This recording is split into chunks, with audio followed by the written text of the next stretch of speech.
So, back in 1979, two scholars basically proved that, one of the most beloved heroines in all of English literature was hiding this furious, arsonist alter ego in her attic. Yeah, it was an absolute game changer. I mean, Yeah. it completely fractured the way we read classical literature. Right, because for over a century, readers had looked at Charlotte Bronte's Jane Eyre as this triumphant story of a poor, plain governess who maintains her moral integrity and eventually gets her happy ending. Exactly. And then these scholars suggested that literally everyone had been reading the book completely wrong for 100 years. Which is wild to think about. They were saying the real story wasn't the quiet romance at all. The real story was the raging, violent, quote-unquote mad woman locked upstairs, setting fire to the master's bed. And crucially, they argued that this madwoman was actually the author's own dark double. Right. Like a spectacular manifestation of female rage just hidden in plain sight. So welcome to the deep dive. That is exactly what we are getting into today. We're looking at the theoretical earthquake that made that specific kind of reading possible. We are unpacking a movement that emerged in the late 1970s called Gynocriticism. Gynocriticism. Right. Right. And, for you listening at home, our mission today is twofold. First, we really need to understand how this theory revolutionized the literary universe by tossing out centuries of, male-centric evaluation. Centering the quote-unquote woman as writer. That's the key. Yes. And second, we need to look at how this groundbreaking theory was later torn apart, challenged, and fundamentally rebuilt by post-colonial and post-structuralist scholars. Because it wasn't a perfect theory. It had some massive blind spots that we absolutely have to talk about. Definitely. And I just want to set the stakes here because we're talking about the rules of reality. This isn't just an abstract debate over what books get assigned in a college sophomore seminar. No, not at all. For centuries, the universal human condition, the absolute standard by which all art, all emotional depth, all historical significance was measured, it was exclusively male. Exactly. So recovering women's writing wasn't just about adding a few forgotten names to a dusty archive. It was a high-stakes battle over who actually gets to define human experience. Right, because if you change the lens through which we view art, you inevitably change the lens through which we view history and culture entirely. So true. So let's start with the why. To fully grasp the magnitude of this shift, we have to spend some time looking at the environment that necessitated it, the pre-Gynocriticism landscape. And that landscape was defined by profound systemic exclusion. I mean, the entire apparatus of literary criticism, the people who wrote the reviews, the academics who created the syllabi, the publishers who established the canon of great books, it was shaped almost entirely by men. Evaluating texts written by men. Yes, and using criteria that inherently favored the social experiences of men. Now, I think it's important to clarify here that women were absolutely writing during this entire period. Oh yeah, for sure. It's not that the printing presses were magically locked to them, but they occupied a precarious, heavily marginalized position, right? When a woman did manage to publish, the critical establishment almost uniformly deployed a very specific vocabulary to categorize her work. Words like minor, domestic. Sentimental, derivative. Exactly. Those adjectives function as gatekeeping mechanisms. How so? Well, think about the defining characteristics of a quote-unquote great American novel.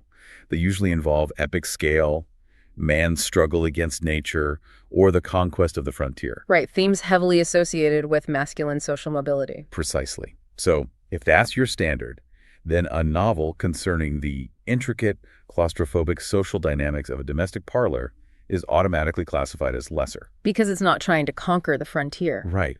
The women's texts were constantly measured against the masculine standard they were never trying to meet in the first place. Okay, let's unpack this dynamic. Because it's like evaluating women's writing using male-created critical frameworks is basically like reviewing a vegan restaurant using a steakhouse rubric. Oh, I like that. Right. You walk in, sit down, and your entire vocabulary for quality is based on marbling, dry aging, and bone-in cuts. Yeah. And then they serve you this intricate, perfectly balanced plant-based dish, and you write a 1-star review because it lacks a ribeye. That is a perfect analogy. You're constantly grading the establishment on what it supposedly lacks rather than evaluating what it actually is or what it is attempting to achieve. Yeah. You just miss the artistry entirely because your critical lens is fundamentally incompatible with the material. And if we connect this to the bigger picture, that steakhouse rubric was the default mode of reading for a really, really long time. So how did we start breaking away from that? Well, the first major wave of pushback didn't actually center on women writers at all. It centered on reading those male steakhouses differently. Interesting. So reading the men differently. Yes. In 1970, Kate Millett published a watershed book called Sexual Politics. And this is a really crucial precursor to gynocriticism. Okay. Millett didn't go looking for forgotten women writers. Instead, she took the titans of the male canon writers like D.H. Lawrence, Henry Miller, Norman Mailer, and she subjected them to this brutal, illuminating scrutiny. She read them against the grain. Exactly. She stripped away the assumption that these were just neutral, beautiful, aesthetic objects, and she looked at the underlying power dynamics. Right. She pointed out that the way these celebrated authors wrote about women, which was often reducing them to objects of conquest or just naturalizing extreme misogyny, that wasn't just a quirky character trait of the author. No, it was an active reinforcement of patriarchal power structures. Literature was being used as a political weapon.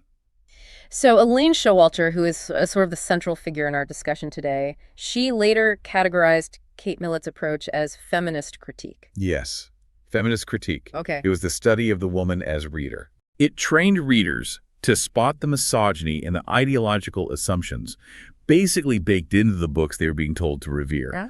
And it was a vital, necessary first step. I mean, it broke the spell of the universal male genius. But the limitation of feminist critique, right, is that it's inherently reactive. Very much so. It's basically playing defense. I mean, if you spend all your time dismantling the ideological flaws in D.H. Lawrence, you are still ultimately spending all your time talking about D.H. Lawrence. You're keeping the focus squarely on the male tradition. Exactly. You're focusing on what it is doing wrong rather than providing a proactive, standalone account of women's own artistic achievements. To use my earlier analogy, you're just complaining to the steakhouse manager. Right, you're not opening your own restaurant. Mm. Which brings us to the monumental shift. In the late 1970s, feminism really needed a positive, proactive framework. Because there was this huge influx of new material, right? Yes. There was a surge of independent publishers like Virago Press in Britain and the Feminist Press in the United States that had begun physically recovering out of print forgotten texts by women. From like the 18th, 19th, and early 20th centuries. Exactly. So suddenly scholars had this massive pile of newly available literature sitting on their desks. But they didn't really have a cohesive theory for how to talk about it. And that's where Elaine Showalter enters the chat. Enter Elaine Showalter. In her landmark 1979 essay, Core to Feminist Poetics, she answers that exact problem. She coins the term gynocriticism, which draws from the Greek word gyno for woman plus criticism. And her proposition was a radical reorientation. She basically said, we must stop focusing on the woman as the consumer of male literature and pivot entirely to the woman as the producer and textual meaning. The woman as writer. Exactly. She argued that women writers constituted their own distinct literary subculture with its own history, its own genres, and its own themes. But to study that distinct subculture, scholars had to figure out what actually made women's writing distinct in the first place, right? That was the big challenge. Showalter surveyed the academic landscape in a subsequent essay in 1981 called Feminist Criticism in the Wilderness. Okay. And she identified 4 distinct models that theorists were trying to use to pin down this quote-unquote difference. Yeah. The 4 models are the biological, the linguistic, the psychoanalytic, and the cultural. And methodically unpacking these 4 paths is so fascinating because it reveals just how treacherous and complicated this theoretical landscape actually was. It was a minefield. So let's start with the biological model. This approach was heavily championed by French theorists, right? Like Hélène Cixous. Yes. The core premise here seems to be locating the specificity of women's writing in the female anatomy itself. Right. Cixous called for women to, quote-unquote, write themselves, to produce what she termed écriture féminine. Which means feminine writing. Exactly. It's a kind of writing that supposedly stems directly from female physical experience, pleasure, and the body. Okay, so the biological model argued that patriarchal writing is inherently rigid, linear, and singular, basically reflecting a masculine physiology and drive. Right. And in contrast, écriture féminine was theorized to be fluid, cyclical, and boundless.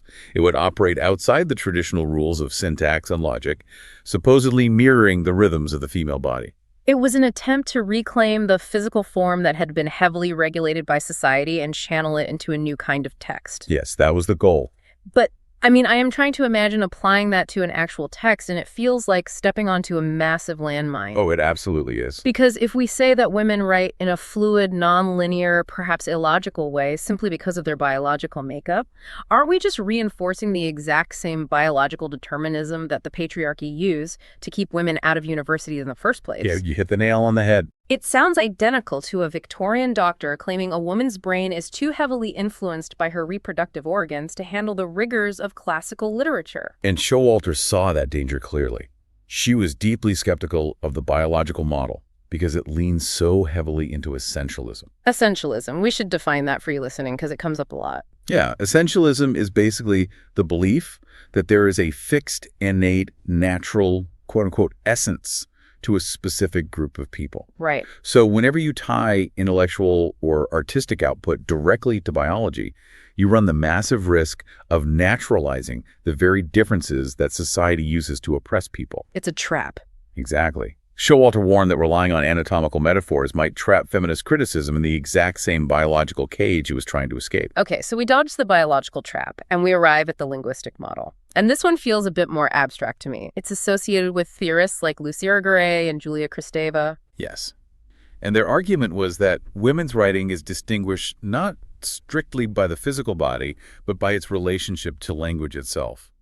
They wanted to subvert what they call the patriarchal symbolic order. Okay, so to understand the linguistic model, you really have to look at how these theorists viewed standard everyday language.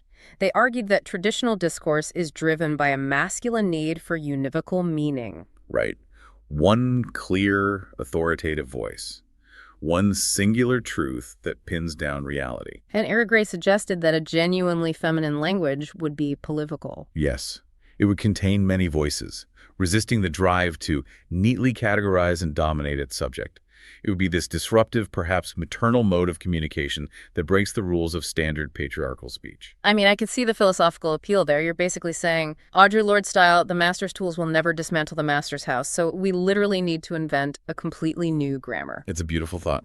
But practically speaking, how does a critic actually use this? Like, does Showalter think this was a viable way to analyze the thousands of novels currently sitting on her desk? Well, no. She acknowledged its theoretical sophistication, for sure, but she ultimately found it really impractical for the project of literary history. Why? Her primary concern was whether this linguistic model was actually grounded in the lived reality of historically situated women. I mean, were 19th century women actually writing in this disruptive polyvocal maternal language? Probably not. Right, or was this just a high-level philosophical ideal invented by 20th century French academics? Plus, much like the biological model, she worried it skirted dangerously close to essentialism by positing some innate, universal maternal essence. That makes sense. So that eliminates the biological and linguistic models as the primary frameworks for this project. Which brings us to the psychoanalytic model. Right, and this approach draws heavily on object relations theory and revisionist readings of Freud. It seems to focus on the internal psychological friction that women experience when they were trying to write. Yes. Critics operating within the psychoanalytic model looked at how women's writing encoded specific experiences of identity development in a deeply patriarchal world. So they analyzed the deep psychological strategies women employed to basically negotiate their relationship to a literary tradition that constantly positioned them as the passive object of the male gaze. Exactly. The central question is, how does a woman transition from being the muse, the beautiful thing being looked at, to the author, the active subject doing the looking? Which is a profound shift, and we are actually going to see a spectacular example of this psychoanalytic model in action shortly. We definitely will. Yeah. But the model that Showalter herself ultimately threw her weight behind was the fourth one. A cultural model. Yes, the cultural model. In Showalter's view, this was the safest and the absolute most productive path forward. Okay, so rather than looking for the distinctiveness of women's writing in their DNA or in some utopian new language or deep in the Freudian unconscious, the cultural model looks at the actual material lived conditions of the writers. Yes, and this makes so much practical sense. It grounds the theory in historical reality. It asks concrete questions, like what were the educational opportunities for a woman in 1840? Could she legally own the copyright to her own book? Right? Did she have to use a male pseudonym, like Marianne Evans writing as George Eliot, just to get publishers to take her manuscript seriously? Or did she even have a private space to write? Or was she hiding her manuscript under a blotting paper in the family parlor, the way Jane Austen reportedly did? So the cultural model firmly rejects essentialism entirely. It posits that women write differently, not because of an innate biological essence, but because they share the collective experience of belonging to a subordinated social group. Yeah. Their writing is shaped by the specific, historically contingent institutions that restricted them. Exactly. If you want to understand the themes of confinement in a Victorian novel written by a woman, you don't need to look at biology. You just need to look at the legal and social constraints of Victorian womanhood. So Showalter establishes this really robust cultural framework, and the next colossal task is actually utilizing it to map out the hidden territory, which she takes on in her 1977 book, A Literature of Their Own. Right. She sets out to trace the genealogy of British women's fiction, from the Brontes all the way to contemporary writers like Doris Lessing. Her goal was to prove that women writers weren't just these isolated anomalies operating in a vacuum. They were reading each other, they were responding to each other, and they were forming a continuous, albeit subterranean, tradition. And to organize this massive history, Showalter proposed a tripartite timeline. She basically divided the evolution of women's writing into three distinct phases. The feminine, the feminist, and the female. Let's walk through these, starting with the feminine phase, which she dates roughly from 1840 to 1880. Right. This is the era of imitation. Women writers in this period largely internalized the dominant values of the male literary establishment. They weren't trying to burn the system down, they were just trying to prove they could operate within it. Survival and acceptance were the primary goals in the feminine phase.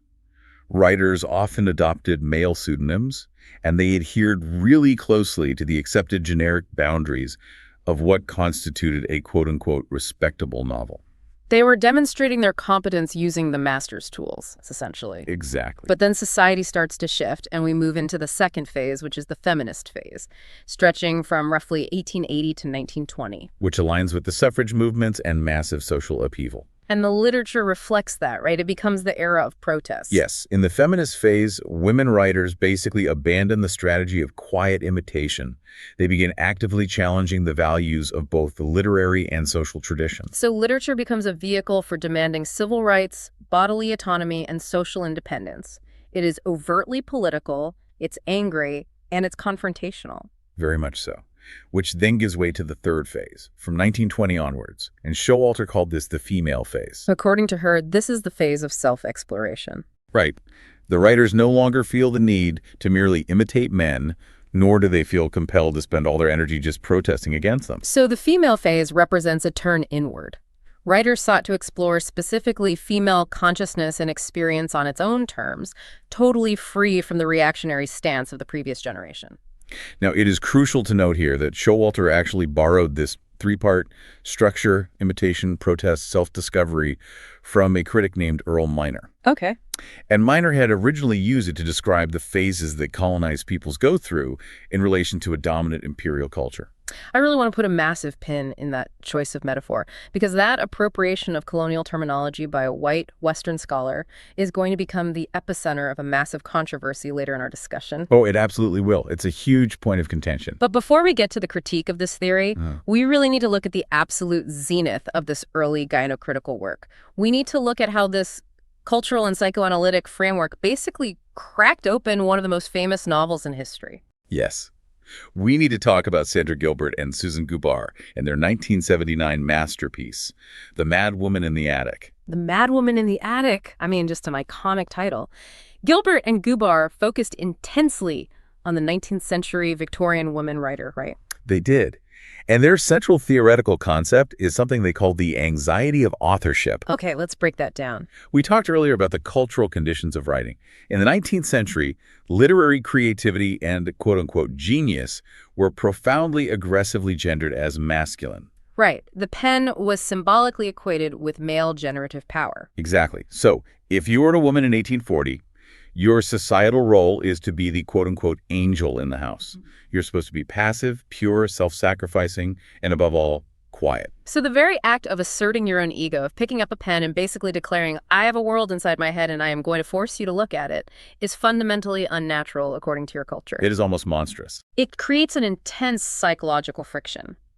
The woman writer is torn between the cultural demand to be an angel and her own internal drive to be a creator. And Gilbert and Gubar asked, how on earth did these women negotiate that paralyzing anxiety? Right. How did they write without losing their minds or being totally ostracized? Their answer was that women writers developed elaborate, incredibly sophisticated strategies of subversion and concealment.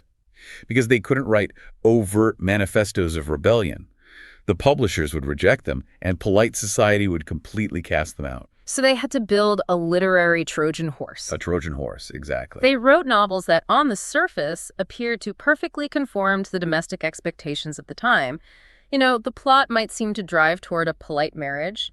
The heroine might seem well-behaved. But hidden within the imagery, the side characters, and the subtext, they encoded deeply transgressive, rebellious, even violent desires. And the most iconic example of this Trojan horse strategy is Charlotte Bronte's Jane Eyre. Specifically, the character of Bertha Mason. Let's set the narrative stage for the listener, just in case it's been a while since high school English. Right, okay. So Jane Eyre is an orphan who becomes a governess at Thornfield Hall. She is quiet, plain, intensely moral, and highly disciplined. And she has to be, just to survive in that society. Yeah. She falls in love with her employer, Mr. Rochester. But Rochester has a dark secret.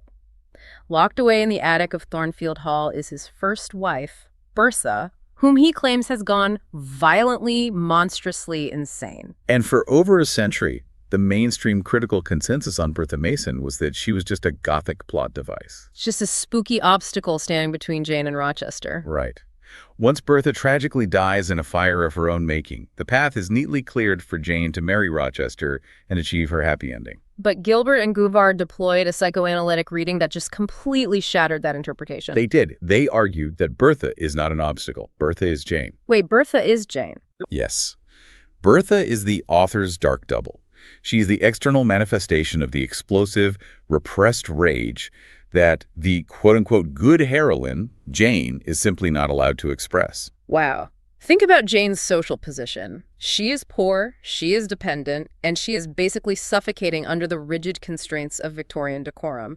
She must constantly swallow her anger to maintain her employment and her respectability. So Bronte takes that internalized fury and splits her own psyche in two. Jane represents the socially acceptable face of the woman writer, strictly controlling herself. And Bertha represents the raging, untamed fire of female creative energy and anger, locked in a cage, just pacing the floorboards. And if you look at what Bertha actually does when she escapes the attic, it's fascinating. She goes to Jane's room and violently tears Jane's wedding veil in half. Which is a clear symbolic attack on the institution of marriage that threatens to consume Jane's identity. Exactly. She sets fire to Rochester's bed, and ultimately she burns Thornfield Hall, which is the literal structure of patriarchal power and wealth, to the absolute ground. Gilbert and Gubar suggest that this is Charlotte Bronte, safely disguised behind the mask of a quote-unquote mad character, acting out her own fury at the societal constraints placed upon her. Because she can't let Jane burn the house down. Jane has to be the heroine. Exactly. So she invents Bertha to do the dirty work.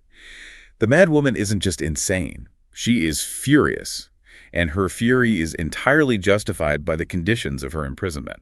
When this reading was published, it was like a bomb going off in English departments across the world. It really was. It demanded that every single canonical text written by a woman be reread. Critics started looking for the mad woman in the attic of every novel, right? Hunting for those hidden patterns of subversion, the coded imagery of starvation, imprisonment, and disease that women use to articulate their lived reality. It demonstrated that these seemingly quiet domestic novels were far more radical than anyone had ever given them credit for. And this gynocritical approach didn't just stop at analyzing character doubling. Where did it go next? It moved on to interrogate the very structural architecture of literature itself. Critics began to analyze genre and form. Which makes perfect sense, because if you are trying to tell a fundamentally new kind of story, a story about a woman's actual experience of the world, the traditional blueprints of literature might be completely useless to you. Exactly. Gynocritics started investigating how the specific historical realities of women's lives forced them to literally mutate the literary forms they inherited. Now, they were careful not to propose a single, monolithic female aesthetic, right? Because they wanted to avoid that essentialism trap. Right. But they did track distinct recurring patterns. And the novel was the primary battlefield for this investigation. So let's look at one of the most established literary structures in history, the Bildungsroman. Ah, yes, the classic novel of development or the coming-of-age story. Right. And the classical male-oriented Bildungsroman, think of Charles Dickens's David Copperfield, follows a very predictable trajectory, largely codified by theorists like George Lukács. A young, somewhat naive male protagonist ventures out into the world. He clashes with the harsh realities of society, he learns difficult lessons, he compromises some of his idealism, and the narrative culminates in his successful integration into the social order. He finds his profession, his status, and his place in the world. It is a narrative of triumphant assimilation. Yes. Now, try applying that trajectory to a woman living in 1850. It doesn't work. The entire concept of quote-unquote venturing out into the world is legally and socially barred to her. And more importantly, what does quote-unquote successful integration into the social order actually look like for a Victorian woman? That is the crux of the issue. For a woman in a deeply patriarchal society, growing up and integrating did not mean self-actualization or securing a cool profession. No, it meant subordination. It almost exclusively meant marriage. And under the laws of coverture at the time, marriage meant legally dissolving your own identity into your husband's. You lost your property, your autonomy, and your legal standing. You ceased to exist legally. So the traditional quote-unquote happy ending of the Bildungsroman social integration was actually a narrative of institutionalized erasure for a female protagonist. How do you write a coming-of-age story when coming of age means walking into a cage? You have to break the form. Scholar Annis Pratt and others identified a specific mutation which they called the novel of awakening. The novel of awakening. This is the uniquely female variant of the coming-of-age story. Yes. In a novel of awakening, the protagonist's intellectual and emotional development does not lead to a harmonious assimilation into society. Instead, her development leads to a stark, often devastating awareness of her own constraint. She awakens to the reality of her subjugation. Keith Chopin's The Awakening is literally the textbook example of this.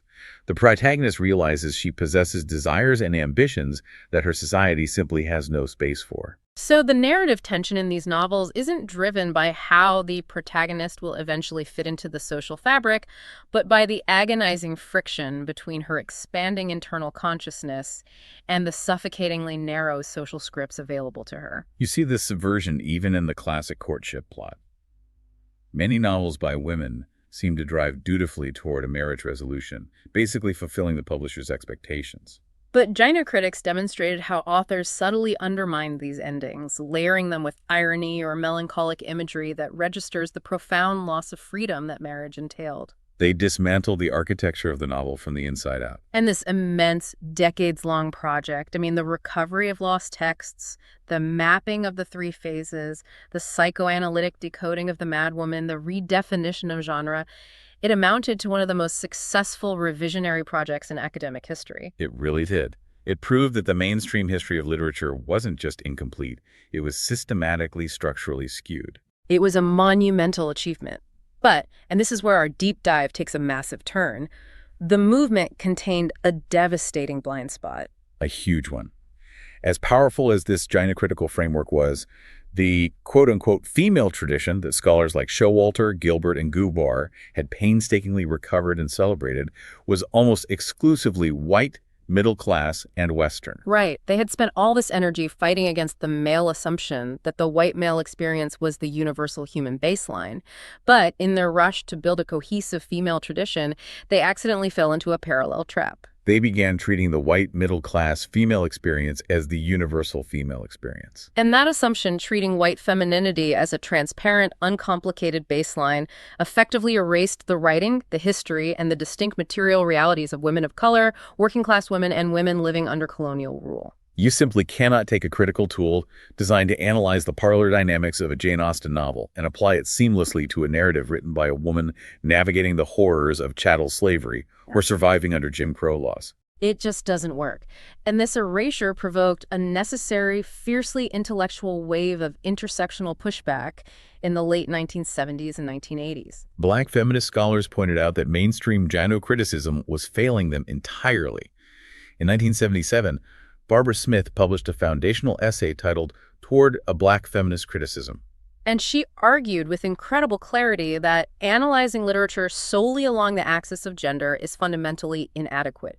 You have to look at the intersection of race, class, and gender simultaneously. A few years later, the sheer frustration with this double erasure was brilliantly captured in the title of a landmark 1982 anthology.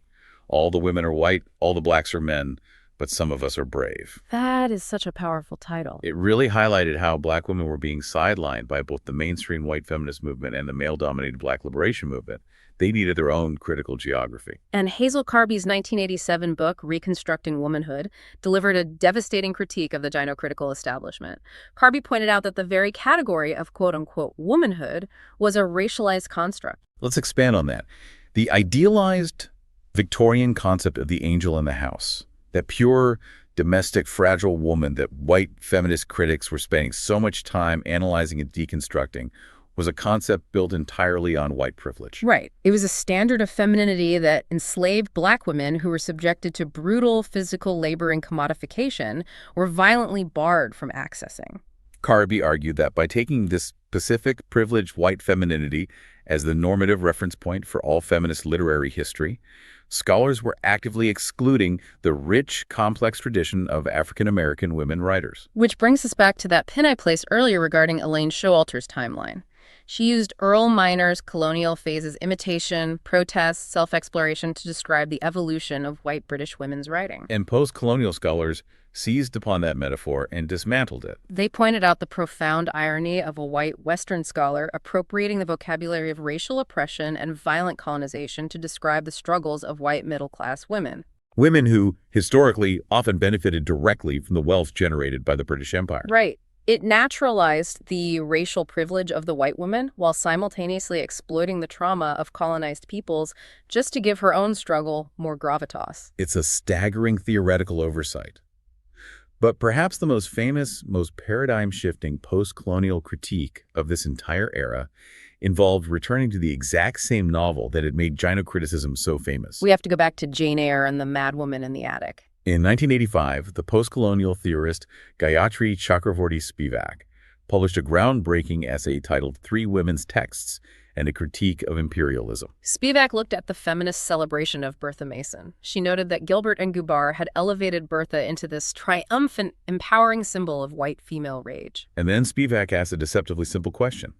Who is Bertha Mason, literally, within the narrative of the novel? She is not a metaphor. She is a Creole woman from Jamaica. She is a colonial subject. Rochester went to the Caribbean, married her for her immense colonial wealth, brought her back to the damp chill of England, and locked her in a windowless room. So Spivak argued that you can't read Bertha merely as the psychological shadow of the white heroine. She is a literal colonized woman. And here is Spivak's devastating conclusion. The entire narrative architecture of Jane Eyre actually requires the brutalization, the silencing, and ultimately the fiery suicide of this colonized woman in order for the white English protagonist, Jane, to secure her own independent subjectivity, her wealth, and her happy ending. I mean, let that sink in for a moment for you listening. The foundational text of white feminist literary triumph, the novel that supposedly proved women's rebellious ingenuity, is suddenly revealed to be deeply implicated in the violent, extractive ideologies of the British Empire. Jane's feminist liberation is literally built on top of the ashes of a colonized woman. Wow. Spivak's reading just completely reframed the conversation. She demonstrated that ignoring the racialized power relations of imperialism in favor of a purely gender-based reading produces a fatally flawed analysis. The madwoman ceases to be an empowering, universal feminist symbol. She becomes a victim of both patriarchal domestic control and violent imperialist exploitation. The white feminist text is shown to be complicit in the empire, and this forces the entire field to evolve. You can no longer analyze gender in a vacuum. You have to account for all vectors of power simultaneously. And the field did evolve. It fragmented into vibrant, highly specialized intersectional criticisms. Black feminist criticism, Chicana feminist criticism, post-colonial feminist theory. They expanded the scope far beyond the original white middle-class boundaries. But just as gynocriticism was adapting to the intersectional challenge, an entirely new, deeply philosophical threat arrived on the horizon in the late 1980s and 1990s. Yes. The post-colonial critics had asked who was being included in the category of woman. this new wave of theorists asked a much more destabilizing question. Does the category of woman even exist at all? Enter the post-structuralists, the heavy hitters of deconstruction. We are talking about the intellectual wave driven by French philosophers like Michel Foucault, Jacques Derrida, and Roland Barthes. These thinkers completely disrupted how academics understood language, reality, and human identity. For a post-structuralist feminist critic, the very foundational terms that gynocriticism relied upon were highly suspect.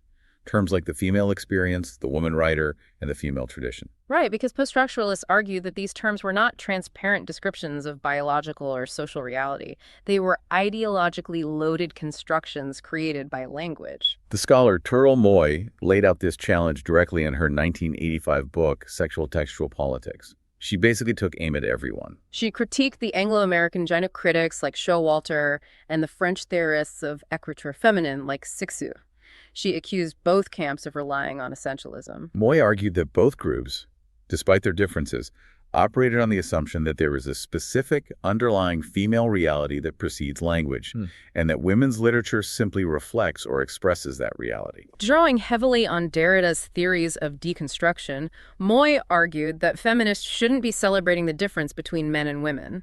They should be dismantling the very binary oppositions that create those categories in the first place. Binaries like masculine versus feminine, reason versus emotion, culture versus nature. Moy argued that these binaries aren't natural facts of the universe. They are artificial structures created by patriarchal society to naturalize inequality. By celebrating quote-unquote female writing, gynocritics were accidentally reinforcing the very binary that kept them oppressed. This philosophical friction reached an absolute boiling point with the publication of Judith Butler's Gender Trouble in 1990. While Butler is a philosopher rather than strictly a literary critic, the concepts introduced in this book sent shockwaves through every humanities department in the world. And the core concept here is performativity. Performativity. This is a really dense concept, so let's break it down carefully. What does Butler mean when she says gender is performative? Butler proposed a radical idea. Gender is not an expression of some pre-existing internal biological or psychological truth. It isn't something you internally are that you then express to the world. Okay. Rather, gender is an illusion created by repeated actions. It is something you do. It is a script provided by society, comprising behaviors, dress, vocal pitch, gestures that we enact so constantly and from such a young age that it creates the false appearance of an underlying natural reality. Think of it like acting in a play where there is no original script and no underlying quote-unquote true character. The performance itself creates the character. Exactly. If a character in a 19th century novel is lacing up a corset, she isn't expressing her innate womanhood. The act of wearing the corset and the societal demand to wear it is actively constructing her womanhood. Now apply that to literature. If gender is a performative illusion, then a novel written by a woman is no longer a direct, transparent expression of her innate female experience. The text becomes a stage. It is one site among many where the concept of gender is actively being constructed, tested, negotiated, and revised. Women's writing isn't a mirror reflecting the truth of womanhood. It's a script where womanhood is being written into existence. This represents a massive paradigm shift.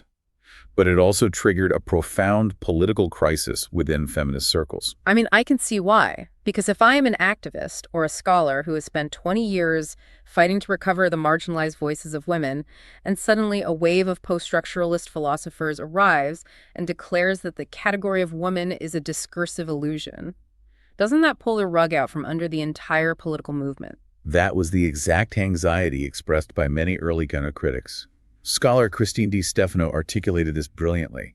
She noted the intense suspicions surrounding the timing of this philosophical term. What do you mean by the timing? Well, just as women, who are historically marginalized, finally start claiming their own subjectivity and asserting their historical presence, postmodern philosophy sweeps into the academy and declares, actually, the subject is dead. Oh, wow. It felt, to many, like an incredibly sophisticated academic way of silencing the movement, just as it was gaining institutional power. Exactly. How do you demand equal pay for women, or demand that women's literature be taught in schools, if you are simultaneously arguing in your academic papers that the category of women is a socially constructed fiction? It feels like an unsolvable stalemate between political necessity and philosophical rigor. It was a fiercely acrimonious debate, but ultimately a wildly productive one.